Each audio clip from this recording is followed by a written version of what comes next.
good afternoon po. Nanay. I-interviewin po namin kayo. Okay lang po bang kunan kayo ng video? Okay lang. No problem. Sige, Ate Ann. Nanay. Ako po si Annalisa Robles. Ako po si Kathleen Suyat. Ako po si Abigail Malangit. Nay, ano po ang inyong pangalan? Yung mga personal na tanong. Rebecca Puga. Rebecca Biniegas noong dalaga. Puga. Nung po nagkaasawa sa ilan taon na po kayo? 75. Ba, hindi po halata. Hindi nga nanay pala to. Kasi, dito po talaga kayo nakatira sa Bulbok or Hindi anak. Sa Ilocos Sur kami. Na pumunta lang ako dito kasi bumili nga itong anak ko ng bahay. Walang mag-asikaso. Tapos may mga hilig po kayong gawin noon. Halimbawa, may mga sports po ba kayo? Kayo bata, ano mga hilig niyo po? Ala naman. Siguro gardening. Mahirap na kahit nung pandemic. Noon pa. Ilan po kayo magkakapatid? Dalawa ka. Ano po, babae? Lalaki, nasa Mindanao. Buhay pa po. Tapos, ano po inyong uri ng pamumuhay nun? Kayo ba ay walang-wala o middle? No, kung umpisahan ko sa pagkabata ko, mahirap kami. Kasi wala akong tatay. Namatay na maaga. So, yung nanay ko, seamstress lang siya. So, binuhay niya kami sa pananahi, farming. So, yung then, I went to college, I went to high school, na parang yung pag-aaral ko, may nagparo sa akin, lolo ko. Parang pinagtrabahoan ko din. Para tinutulungan niyo po sila ba? So, hindi ko masabi na hindi mahirap. Mahirap talaga. Saan po kayo nag-aaral, Nay? Tapos ano po yung tinapos niyo? Ako hanggang second year college lang ako sa UB, University of Bataan. Baguio. Baguio. Ano po course niyo nun? Pre-nursing. Tapos ko din yung preparatory ko. Ano po, doon niyo din po nakilala yung asawa? Yes. Doon din sa... Na-inlove si nanay. Na-inlove si nanay. No, I was not in love. College. Hindi niya ako niligawan. Alam niyo, outside the topic siguro ito, yun ang hirap ng batang taga-baryo na pag mag-high school ka, halimbawa, may boyfriend ka, hindi ka magpahawak. And then, nung pumunta ko ng college, nakita ko itong guy, itong asawa ko na mabilis, o ano. Yun, nahawakan lang niya ako sa kamay, akala ko magbubuntis na ako. Parang gano'n naman po. Di ba gano'n nanay talaga ng Oo, pag-isip? nung Na araw nga sabi, pag daw nasa, punta ka ng Manila, taga-baryo ako eh. huwag ka daw papahawak at baka daw mabuntis Mabuntis ka. ka. Totoo yun. Kailan po kayo kanasal? 1967. Nasa Pero buhay pa po asawa niyo? patay na 1992. So, the same year, nag-abot na ako. Asan po kayong bus? American Samoa. Neighbor of Hawaii. US territory. Nag-citizen kayo? No, hindi. Katulong ako. Pero maganda. Kaya po pala magaling po kayong mag-English. Nasisingit ko kumisan kasi Nasanay din po. yung isang araw, kausap ko din yung amo ko. Ang galing po, may Lagi mo contact pa kayo. nakakausap niya. Yeah, oo, Narinig siya. Ano siya? Ilan po ang anak niyo na yun? 4. 5 sana, pero namatay yung isa. Ilan po ang babae? 2 babae, 2 lalaki. Tapos na po lahat? Oo naman, yung panganay ko, yung lang ang nandito, nasa Tagugaw, nasa ano siya, munisipyo siya, nagtatrabaho. Pero yung mga iba, wala na dito. Ilan po ako niya? Very short 18 ang apo ko, 18 ang talagang apo ko, 2 ang apo ko sa tuhod. Dami ka na pala nanay. 18. Galing nila gumawa eh. Masaya naman po pag marami, malaki ang pamilya. Oo. Kahit na naghihirap ka, kahit na dumanas ka ng maraming nag-struggle ka, masaya. Wala akong pinagsisihan. Ngayon po na, anong pinagkakaabalahan? Wala. Pagkagising, ito, maglinis, magluto, ano ng halaman, ipagluto yung apo ko. Eh, ilan po ang kasama niyo dito? Dalawa lang kami, mag-isa lang siya. Nagtrabaho siya dyan sa San Jose. Ay, opo. Sana siya. Ayan. Nay, kung matatanda niyo, ano yung pinakamasayang pangyayari po sa inyo dito? Nung nag-umpisa na ako nung nagtrabaho na itong mga anak ko, yung siyempre kahit na hindi masyadong maangat kasi may mga pamilya sila, is happy na ako kasi may trabaho na sila.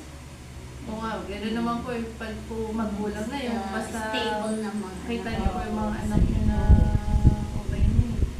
Doon naghirap talaga kasi nung nasa abroad ako, napunta lahat sa kanila yung panganay at bunso. Kinita ko ng 20 years. Mahirap.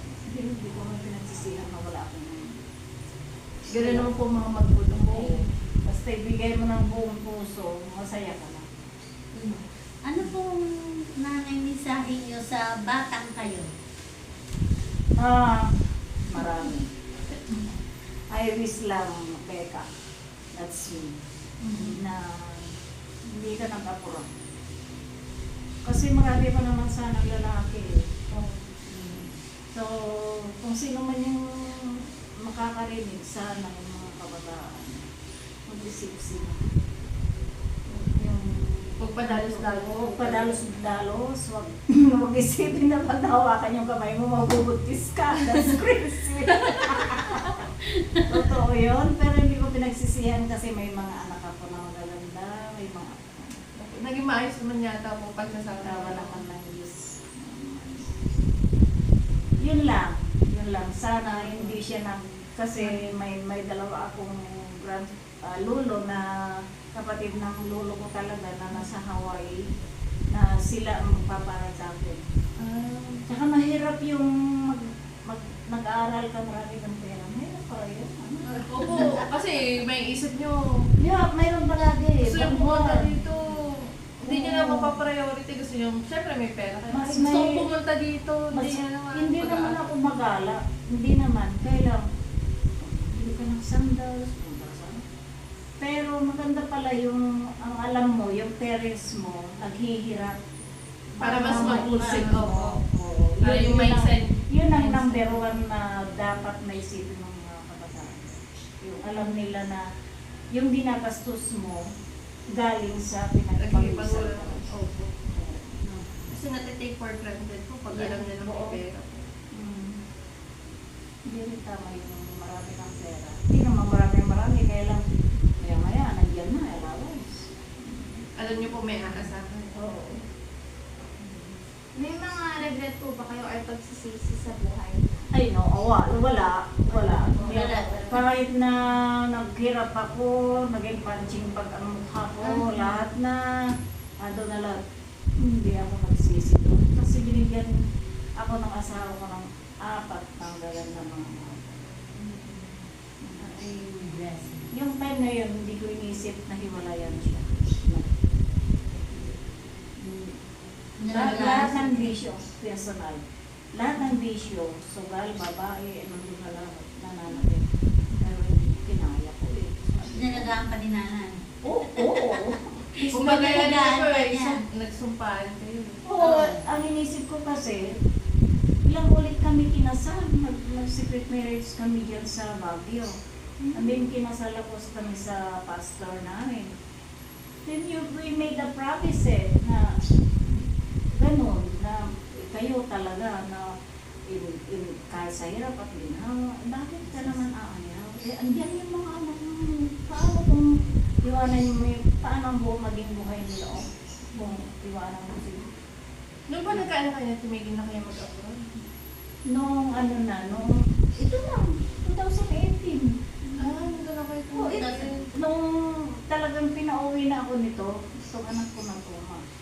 Sabi niya, ma, hindi na pwede yung magtrabaho ka pa dyan kasi may mga anak buhay na kami. Nagtutulungan kami, magtulungan na lang kami, sabi. Ayaw akong pahintulutan ng amo ko na hindi na daw sila makakita ng Kagaya ko. Yun naman po talaga pag sa napamahal na. Pag napamahal sa... Ang bait-bait niya. Tapos, ito lang, the other day na nag-uusap kami, sabi niya, oh, how are you? Yung ba naman, na ano ko na, sa kanya, sabi niya, alam mo, pag nagdadasal ako sa umaga, pinag-pag talaga dito. Salamat. Alalain mo yung biniyaran ka naman ng tama. Inaalala ka pa niya, o di ba? Lagi pang natawag sa inyo. Oo, on bless ko Balik po talaga pag yung bad nyo, talagang yun nabuo nyo. Kasi ang bait-bait ko naman sa kanila, sa mga apo niya, sa madami akong nilagaan doon. Yung tulad nanay ng inyong pinasok na yan, naging parang taga-alaga kayo. All around. All Ay, around. except Ano yung, cooking. ano nanay yung pwede niyong ipayo sa amin? Na, like kami, nag-aaral kami ng caregiving. Maging ano lang kayo, maging totoo lang kayo sa ginagawa niyo. Huwag kayong, kung talagang hindi niyo gusto yung ginagawa niyo, huwag na ninyong gawin. Kasi hindi rin kayo maging masaya later. Hindi rin po talaga tatagal. Kung talagang mahalin niyo yung mga ginagawa niyo ngayon, mahalin niyo kasi lahat ng tao may mga chance na bihira lang yung mga chance na yan. Opo. Oo. Saka ikaw, mag-abong ka. Diyos ko. Di ba yun nga, kaya nga Ilang nag-caregiving? taon ako nung nag-abroad ako, I was 49 years old. Late na po pala. Kasi kamamagay ng asawa ko. Ay, wala naman na akong gagawin sa bahay. May mga asawa na sila. May, ano gagawin ko kako? So, nag-abroad ako. Kaya pa naman eh. Ay, Kaya pa. sayang dollar yun. Opo, kaya nga po pag ganun, kahit nahihirapan ka, dollars. Kaya huwag mong isipin yung basta huwag mong isipin na para sa akin. Kasi inisip ko pa rin para sa mga buko. Kaya ganun naman po eh, parang pag nagka-apo kayo, mas mahal na ang apo kayo sa mga ano. Napunta sa kanilang lahat. Ayan. Napunta sa kanilang lahat. Just kung may magkakaapo kayo, maramdaman ninyo yan na pag magsabi yung apo niya na, wala ka bang ganito. Pag hindi ka makapagbigay, masakit sa dibdib. Oo. Yun. Pero hindi pa ninyo maramdaman yan kasi pag mabata pa kayo, wala pa kayo mga Wala po po. Maliit pa nga po ang anak ko. Pa, ako malalaki na. Oo. Ito dalaga pa. Talaga pa. Opo. Oo. Thank Basta ano lang ninyo, mahalin lang ninyo yung nyo na-choose na pili ninyong course kung ano man yan. Mahalin ninyo, ibuhos ninyo yung hindi nga ibuhos kasi may pamilya naman kayo. Ibuhos lang ninyo doon. Gawin lang po ang Gawin gawin lang tama. yung tama. Mahalin yung trabaho. Mahalin ninyo yan. Hindi naman Basta- ibibigay ng Diyos kung Gusto ko hindi itong tao ka lang. Oh, yeah. Mahalin mo sarili mo. Love yourself. Love yourself. Muna. Ako kasi hindi ko minahal ang sarili ko eh. Inuus ko lang. Wala akong pilihan. Pero yun ang number one, love yourself.